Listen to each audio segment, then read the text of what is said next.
for those who haven't had a chance to have met her before, you'll know, you'll see her energy come through today. But that's really something that, to me, I really look at sort of that energy currency of an individual, and someone who shines through. So Lilia, thanks so much for taking the time to join us today. I'm really excited to have you here. I'm so excited to be here. When you asked if there was anything that I could do to support and to share some knowledge, I was excited. I was like, CSPN, of course, big fan. So Awesome. yes, more than happy to be here and share some stories and exchange some really good dialogue with those who are here today. So yeah, let's get to it. Perfect. So with that, we want to sort of set the tone for today. And really it's a chance for, we talk about the term sort of vacation, as maybe we're working right now. Maybe people are taking a lunch break. Maybe people are dialing in. I know we've got people from around the world of some of the names I see on the list, and people we've connected with before. Welcome. And really a chance for everyone to say, let's listen to someone, and today's about a discussion and dialogue. And so if you've got ideas and things you want to add into the conversation as we get going, we're going to be focusing on asking Liliette, but we've got a poll going right now that I can see some folks coming in and giving some responses to. So if you haven't had a chance to fill in that poll, that would be helpful, because really we're trying to think about all this change is happening in the world. We don't want to be super down on COVID, but the reality is it's the pandemic in the room and the pandemic in the atmosphere. But what are all the things that we can be doing around that, and taking examples from some of the leaders we have. So you've had, maybe in your own words, had such a great career and continuing to have and leading in your career within the health space, and from different roles moving through that as one dimension. So do we think about one theme? But then your themes of your wellness practice that you keep, you as a female leader, as a mother, as a partner, as a community member, the work that you do with the Y. You've just been doing so many things, and it's to me it's great because there's been themes, and it's not sort of, hey, I did this once and I'm done. It's, you see these patterns. So maybe for the group, introduce yourself in your own words, and sort of what's your path that brought you here today. Yeah, for sure. So, I'll spend, Jenna did a really good job just talking a little bit about my, what I do, but I'll share a little bit of who I am. So there was a little bit. I'm a mother of three. I have three kids, all different ages. So 8, 13, and 20. So all with, different needs in terms of, the 8-year-old and the 20-year-old, certainly have different needs. So I typically call myself fly by the seat of my pants mother. I don't have everything perfect in that category. I kind of learn as I go. And certainly through COVID, I've been no different than everyone else, where, days are blending together and I'm snacking on all kinds of food and, all of that kind of stuff. But, I would say there's been one big theme for me. Well, actually two, I'll say. One is the wellness side of me has traveled through my entire career. And it's been what has kept me resilient as a leader, allowed me to internalize when I needed to. So this was from, starting off in customer service, right through to now being a VP. My one theme is all about being healthy, learning all about the best strategies around sitting at your desk, or being intentional about breaks, or, just those different things. And certainly, as you mentioned earlier, I spend my free time teaching classes, whether it's in yoga, in fitness, and so on, and make sure that I'm living those same values. So that's definitely one of the themes. And I know that there's a lot of good research out there actually about leadership and wellness, needing to be hand in hand, just in terms of the amount of stress, whether that's, mental stress, physical stress, that you endure in leadership roles. So that the wellness side is definitely helpful and a great tool. The other theme is change. So I found that, and I'm not sure if it's chicken or egg, but in terms of, whether I tend to look for roles where there's transformation and change, or whether they find me. But either way, I often find and still find that I'm always or often in roles that require massive change, mobilizing teams to transform, whether it's in technology or, sometimes losing teams, right? Where, they've made other decisions as an organization or whatever it might be. So I've found that those have been two themes that have gotten me here. And partly my attraction to CSPN originally was going through some change and transformation a few years ago in one of the organizations and wanting new ideas, wanting to be around like-minded individuals because I needed more knowledge, more comfort. It was at that point in my career. So I think essentially that's kind of what brought me to CSPN, wanting to get some best practices and so on. But I would say those are two of the main themes that have run through my entire career. It's been change and it's been wellness. Great question. And I think so. It's so interesting because I noticed just from the change that I've been part of in different organizations is you need to have that balance and wellness. Otherwise the change will run you over. It's For just, sure. there's so many things that are coming through and having those constants. And so I think we're going to probably pick up on that sort of burnout and fatigue and those elements of some of those themes. And I think that it's probably a good segue in terms of, if we haven't got everyone's poll answer in there, I'm not sure,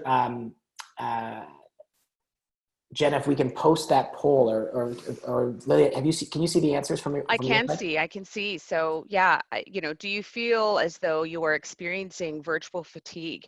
And, I thought this was a great question because, we're in a period now where, we're home, right? Most people or many people are home.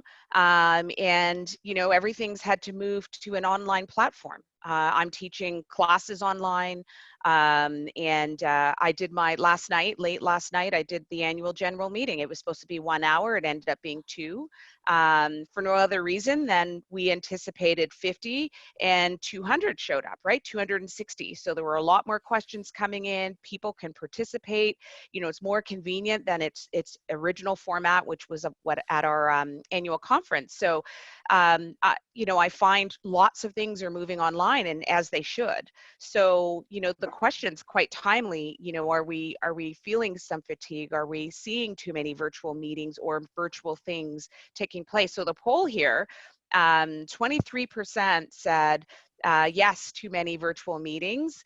And then it looks like it just moved on here. It looks like 62% said some days more than others. And I would say, yeah, most people would fall in that category, right? There's the days that, maybe starts at 7 a.m. and you're still sitting there at 7 at night. And then 15% were no, I don't find myself to be more productive. So, certainly a nice balance in terms of the survey. But yeah, most people are some days more than others. Yeah, interesting.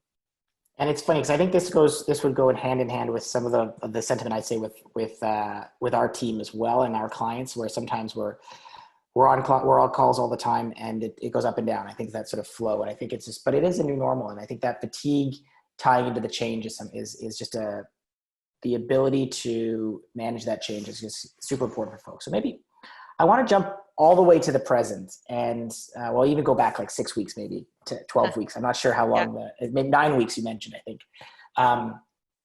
You've got a new role. Yes. You're leading in a new role. Maybe tell us about that role, and I'm very curious to know sort of what are some of the challenges and what are some of the friction points that you've had.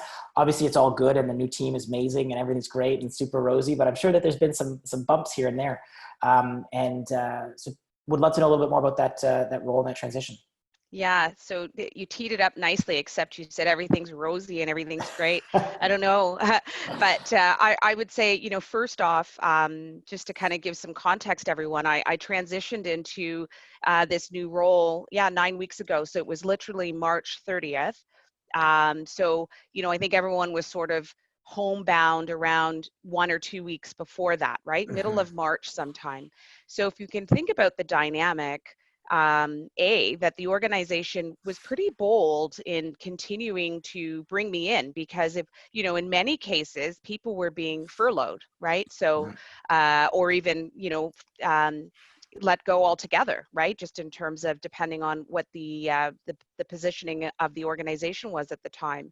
And so to me, it was pretty bold of my organization to continue on, because I was actually waiting for, an email or a phone call that says, well, let's maybe put this on hold a little bit, and, sorry, not sorry. But so I really have a lot of respect for the association or the org that I'm with, for continuing to hire and stay true to the strategy, which is really focused around modernization, and some change that we're undertaking right now as an organization, and part of my role is to do that. So staying true to the strategy, which was great.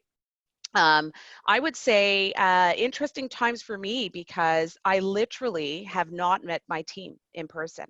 I don't know if they're 6 feet or 5'4", just, I mean, in all serious, I haven't had that pleasure of being in the office, seeing people, shaking their hand, interacting with them in a meeting, in a boardroom, and so on. So it's definitely been interesting, that part alone. And then on top of that, as I mentioned, I have 3 kids. So at the same time, I'm starting a new job. I'm working 100% from home.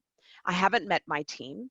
And I have 3 kids that are now at home as well, who need to figure out homeschooling. My husband was furloughed. He's now back, but so he was furloughed. So it was this really interesting dynamic. And I would say I started off really strong.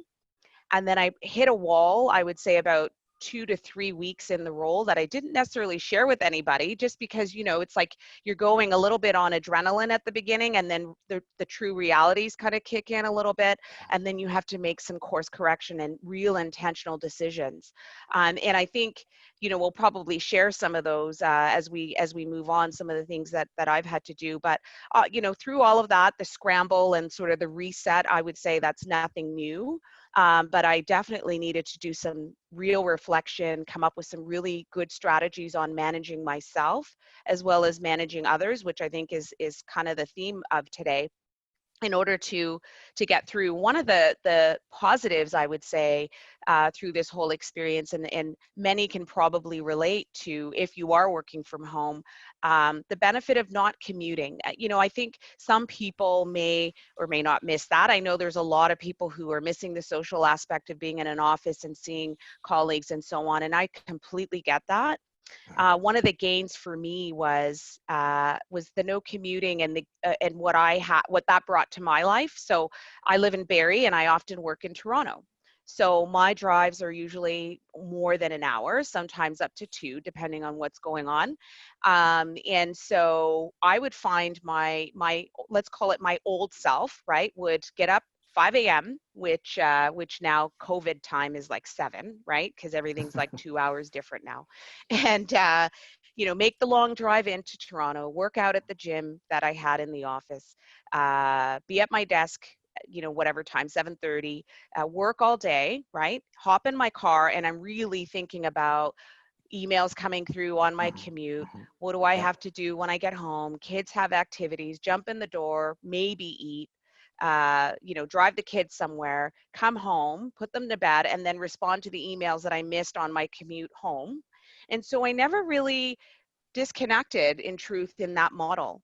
And what, some of the things that I'm doing now is being really intentional about separation, which is even more important, because you really can there is no physical separation like I had in my old model. So if anything, those bad habits just get worse.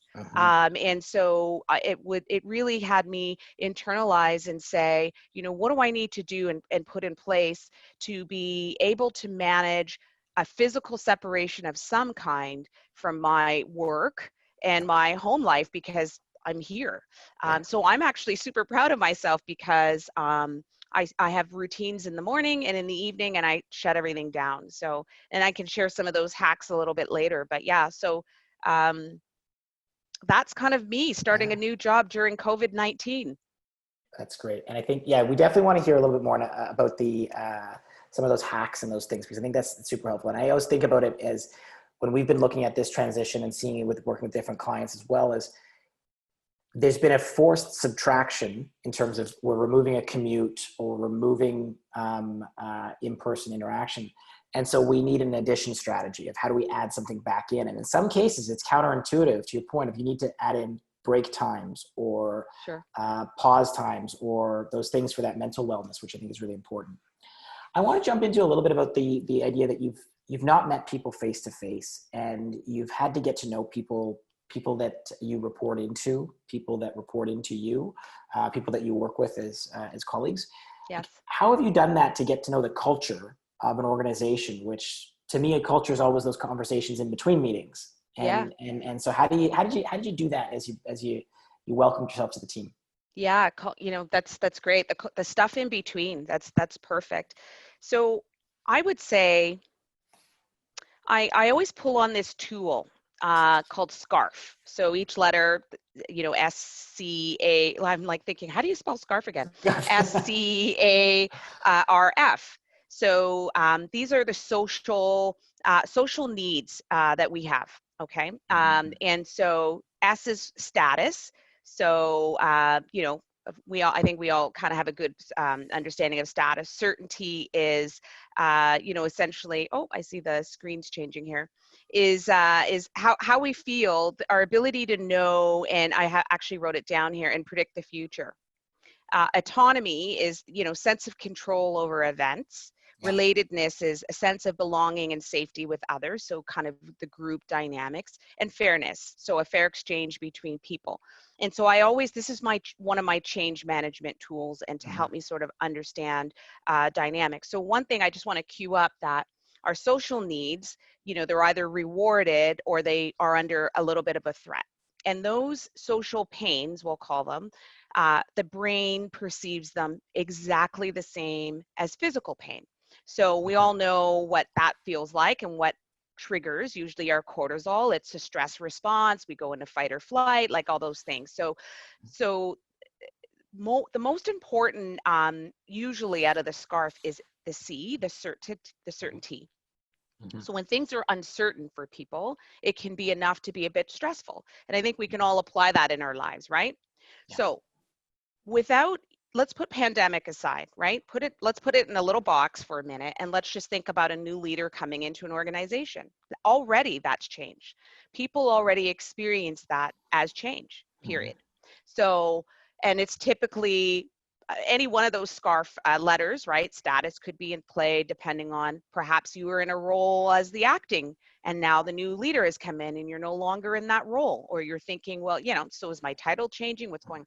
Certainty anyway is typically at play. What is the new leader going to do? Is she going to make changes? How do I have to be different now that there's, all those things, right? And sometimes it's positive, sometimes it's negative, but either way, it's uncertain. So it's a trigger. Now add in pandemic. So this is me, right? I come in, new leader, and I'm coming in during pandemic. And then on top of that, I was given the file of pandemic planning. So you've got your first 30, 60, 90 days as a leader should be really about learning the culture, you said, right? Building those relationships.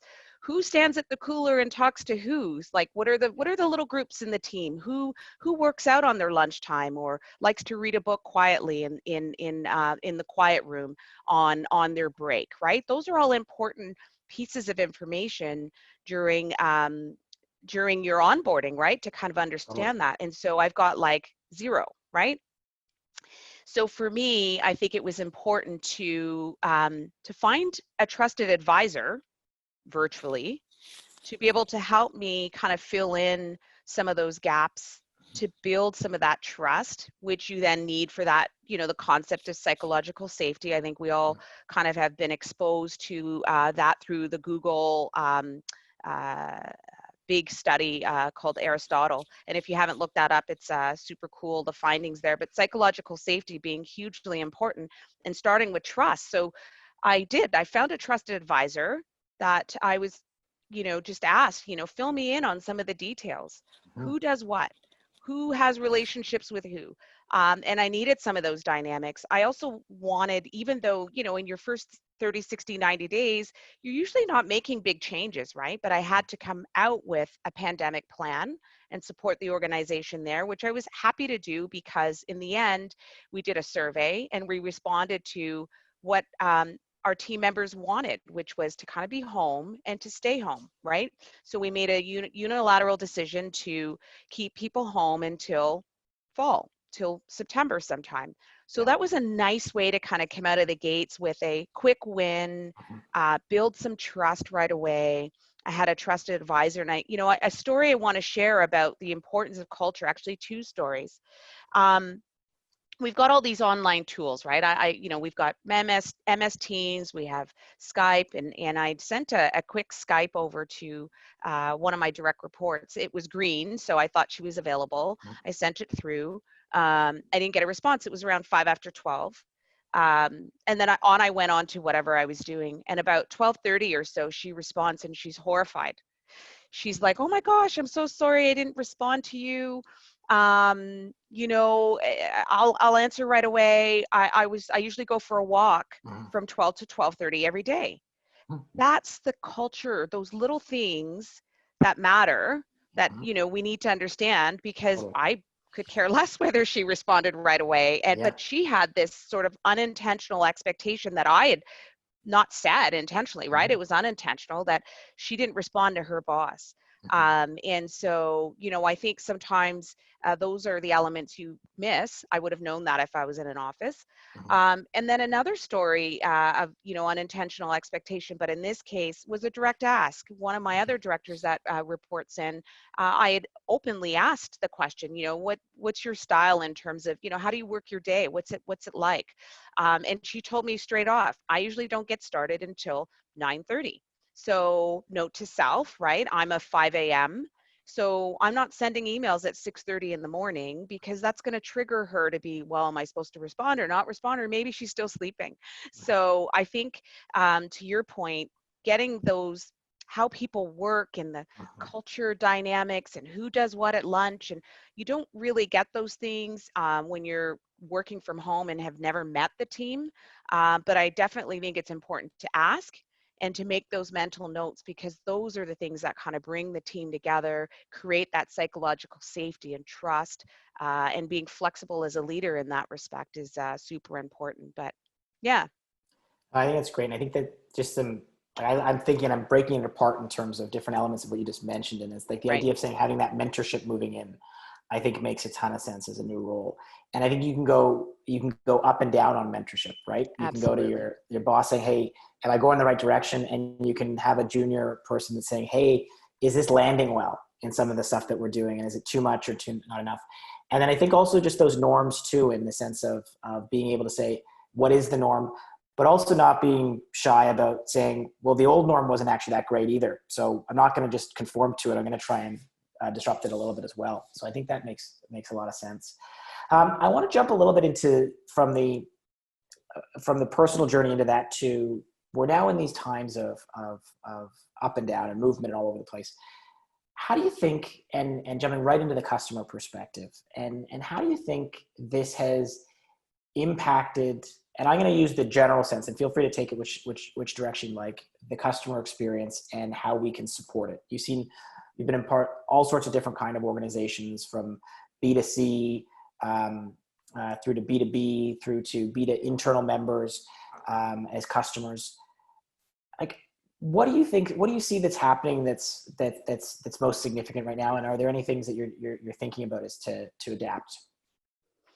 Yeah, no, it's a great question. I think, lots in there to unpack. So, you know, pivot versus pause, right?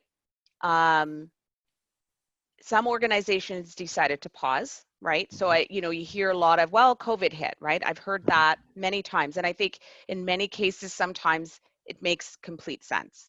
COVID hit, so we put that on hold. COVID hit, so we put that on hold.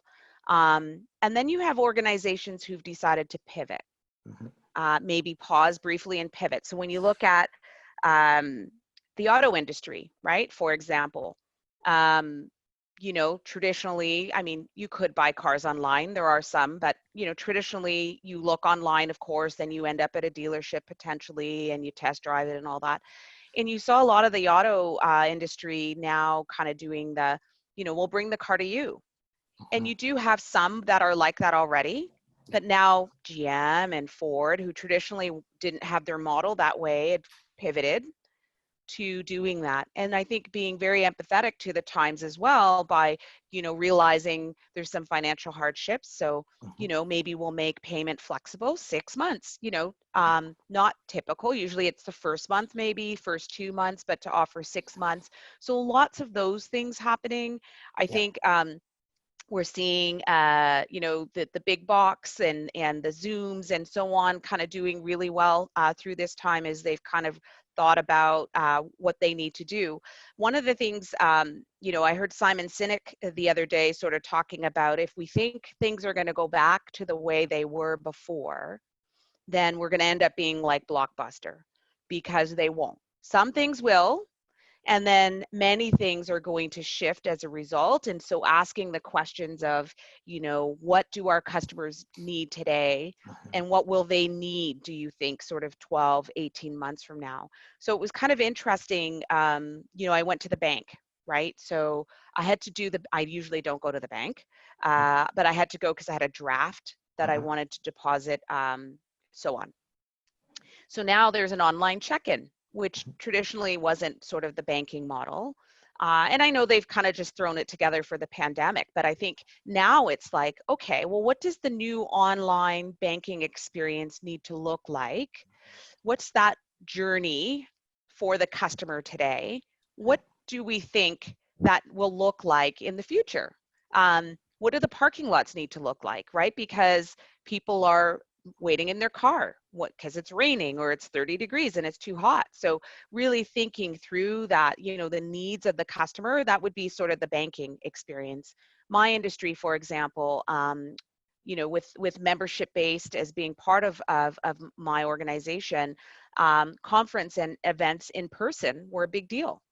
And all of a sudden, in our case, we had to cancel, not even just pause, but completely say, all right, conference is over. And so what are we doing instead? How do we engage our members? What do they need right now? So some of the topics we're looking at are, you know, we're in healthcare, so PPE, science behind COVID. You know, the government's making real changes as they consider that pharmacists are the most accessible healthcare practitioner out there. Really, there's 4,600 retail pharmacies across Ontario alone. And, you know, you want to know about pink eye, you're going to your pharmacist usually first before you're even seeing your doctor. And they have so much potential. So now it's like, okay, we're thinking about when the government decides to say you can get your COVID vaccine at a pharmacy because there's a million of them compared, I'm exaggerating, versus, you know, healthcare provider.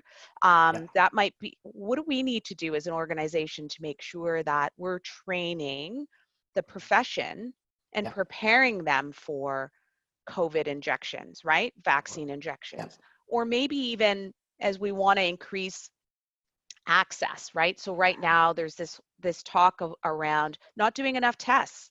And that's the best way to open up the market is the more we can test, the more we have an understanding. So we're already thinking about and have already launched some webinars around proper testing, even though pharmacists in Ontario right now can't do a COVID test today, but it's probably coming. So we're already asking, like, what do they need? What will they need? We're supplying PPE. So I think that's what needs to happen is having ideation sessions where you're really asking, you know, what does a physical distance mean now in our space? Okay, less people are in. And so how do we make that sustainable? What does the footprint need to look like? Even simple things like tools, online tools. We will be interacting with customers online.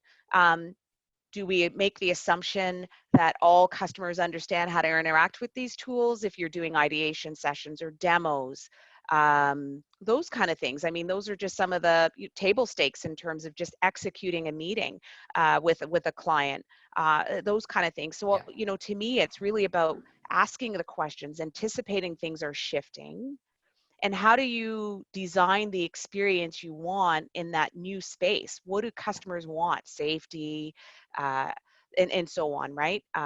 The other piece is keeping in mind there's a whole segment of people who aren't necessarily wanting all those things. So we still have to practice segmenting like we would normally do, right? Those who are going to want safety and want physical distance and all those things are important. And those who may carry on like they did, in December.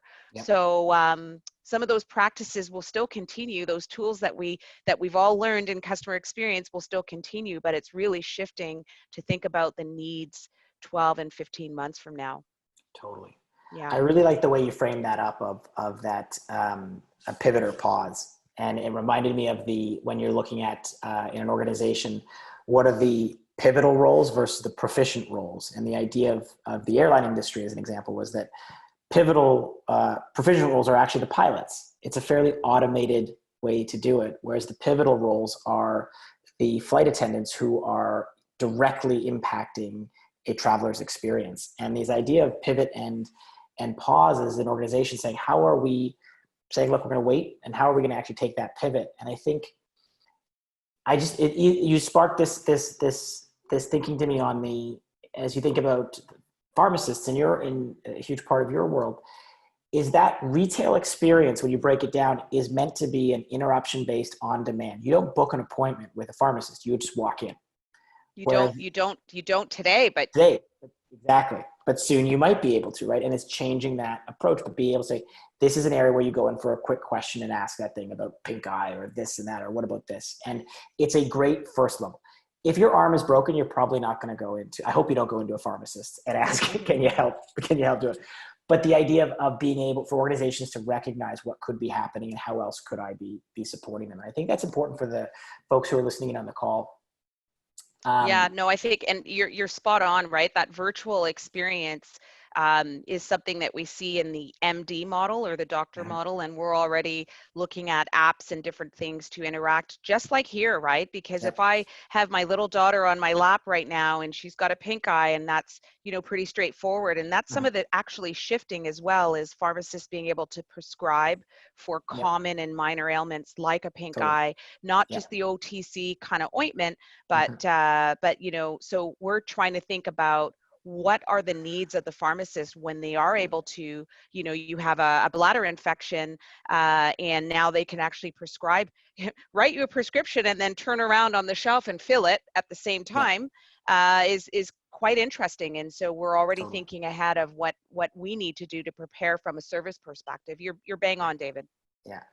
And so I think thinking about the customer and just having folks think about that. What are we pivoting? What are we pausing? And I think my hope is that what can we pivot with some excitement and some boldness. I think that's hopefully for some organizations to say, hey, you've probably got some of the most, in some cases, a great opportunity for people to say, well, you know what, try it out because we don't like the current option. Let's take some bolder moves. And I think there's an opportunity, there's a window right now where before there's needed a lot of momentum to try and say, let's make a change. Let's pivot. Yes. Always seemed pretty hard for organizations. Yes. I'm going to dance around a little bit because you're great at answering questions. And I'm going to come back to the individual side of things a bit and say, in terms of some of those tactics, those hacks, those managing, those tips and tricks of some of the things you've had for managing self in this times of change and leading with wellness, what would be some tactical things that people can be thinking of? And I know that there's some chatter going on in the chat, which is fantastic. And I want to also just probe for other folks as Liliette's thinking about some of the tactics. If you've got questions for Liliette about anything really there's an opportunity to ask in the chat, and we'll try and engage some from the group as well as we sort of start to thinking about our time together today. So what are some tactics that people can maybe take away that would be helpful for them? Yeah, in terms of managing self, a couple things, and I just, made a quick list here. I think we're all good with, we hear about, eating well, what we take in our body. We all hear about, sleeping and, how many hours we're supposed to get a day. That's nothing new, right? So whether we're doing it or not is a different story, but we know we got to eat, we got to sleep, we've got to drink water, and we have to move. there's nothing new there. But you know, I do have some hacks, some things that can really up level on that that I practice, and it's part of my intentional daily routine to be able to sit at this desk where I am here and be able to still be well, right? So, you know, window or natural light, 20-20-20, sitting is the new smoking, water, routine, and breathing. So those are kind of 6 things, and I'm gonna talk a little bit about the importance of that. So if you notice here, I've got it closed, but I've got a window here. So when we're setting up at home, you know, it'd be nice to be outside, but we all, you know, that's not necessarily the reality on every single day. So the natural light and window is super important, and to be able to just open it, maybe get a breeze. It's a natural way to kind of boost endorphins. You take in the smells, you can be in the moment and mindful at that time, and it then reduces the need for artificial lighting as well. So I've got a spotlight right now just because we're doing this session, but normally I would have this off, and I would just kind of be going off my natural lighting, and so taking that in. So whenever possible, and it may not be possible, natural lighting is super important. 20-20-20 is the idea of taking, you know, stepping away after 20 minutes, moving 20 feet away from your computer, and doing that for 20 seconds, focusing on a distance greater than what you're doing now. Because what happens is, we sit at our desk all day. So normally in an office, right? So let's go back to if you were an office-centric organization like mine was. You have your office or your cubicle or whatever. You get up, you go to the bathroom. You might stop on the way, chat with someone for 5 minutes.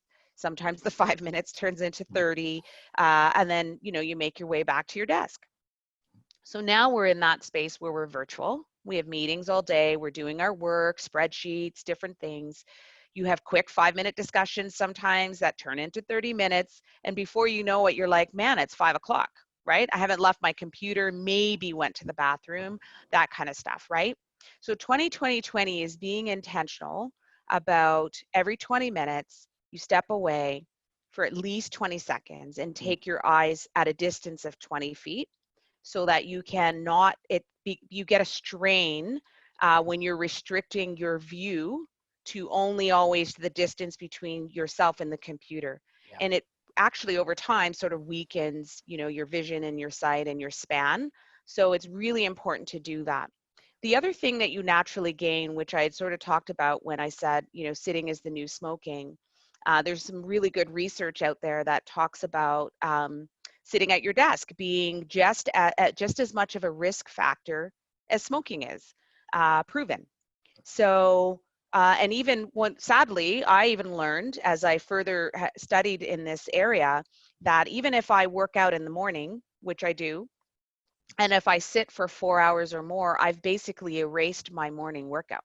So I used to be the get up, 5 a.m., work out, you know, still was, and then sit at my desk all day. And not do anything, and felt like I ticked the box.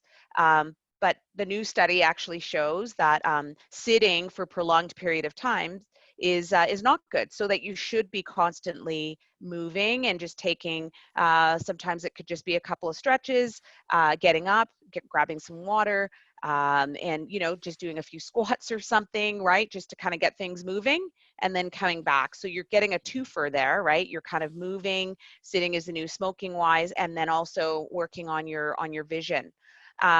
Water. So water is good because of why.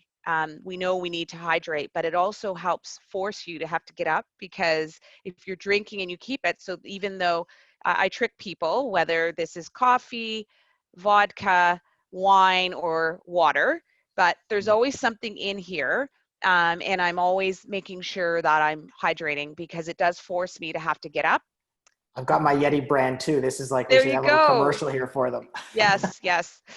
Next time I'll put a piece of tape over next time. Yeah. And so, you know, the water is really a good hack to just not only hydrate, you know, it does its Mhm. wonderful thing, but to force you to get up Totally. and disperse the water, which is important. If you sit all day, then it doesn't actually get through your system like it should. Routine. So the idea of having a routine, and I know it's kind of simple, but your start and end day routine is very important because it signifies, it's almost like a ritual. So for me, I start my morning exactly the same way. So that's how I sort of have trained my brain to know you're starting your job. For some people, it could be walking the dog, right? You get up, you have your coffee, you get your dog on a leash, you walk your dog around the block and you come home, then you go to your desk. Beautiful. Every single time, do that. That is almost your kickoff to when you start your day, and do it at the same time. I end my day by clearing my desk here. So I've got papers and everything. And that to me is how I've programmed myself, that the minute I sort of put everything, I don't have a lot of papers, but just my notepad, my tablet, I'm looking at it here, has to be put away. And that's how I know that is my break, and that's when my day ends. And so that routine is very important. And the last thing I'll share is breathing. There's all kinds of great research around deep breathing. Um, and we know yoga kind of does that. We know you get that through meditation. There's classes you can take just on breath work. And I'm going to share a quick hack with you on the importance of kind of breathing, and something you can do just sitting, at your chair a couple times a day. So as people, we typically don't breathe very well. We're shallow chest breathers, most people. So we breathe typically here. Our chest rises very little, which means our oxygen exchange is really in the top third of our lungs, which is actually where the poorest oxygen exchange takes place. How we should be breathing is we should be filling up our bellies. So one technique I use, and if you're sitting here with me, maybe you can do it. Rest your hands. I'm wearing yoga pants, by the way, so this is my COVID virtual outfit. And rest your hands on your tummy, Try to do just it with so you your here. fingertips lightly touch. And then take a big breath in, and you'll see your hands separate. And when you exhale, they come back together. So that's actually how we should be breathing. But no one, we're going to sit in a board meeting and we're all going to be like this. I But if try. we do that throughout the day, and so we'll call it a high five. So we know it takes 4 breaths typically to bring ourselves from sympathetic, which is fight or flight, to parasympathetic, which is rest and digest. So why do we want to do that? We have moments through the day, we're in autopilot, we're go, go, go, go, go, and we're maybe stressed and things are going on. And through 4 breaths, we can bring ourselves from that state to the parasympathetic, but we have to do it properly by bringing in, expanding, right? Hands separate and come back together. So I like the high five, and it's great also for kids because it's tactile, right? They get to touch and stuff. So let's practice it. If you start here, so every time you touch your fingertip, you're breathing in, right? And we want to fill up where we're exchanging right at the very depths of our lungs, and then you empty as you go down. So we're going to just go across one time, but when you're doing it at your desk, you would go across and come back. So we're going to fill up, empty. You can close your eyes if you'd like. Fill up, empty. Relax your shoulders and really bring this big breath in. Fill up, empty. Fill up, empty.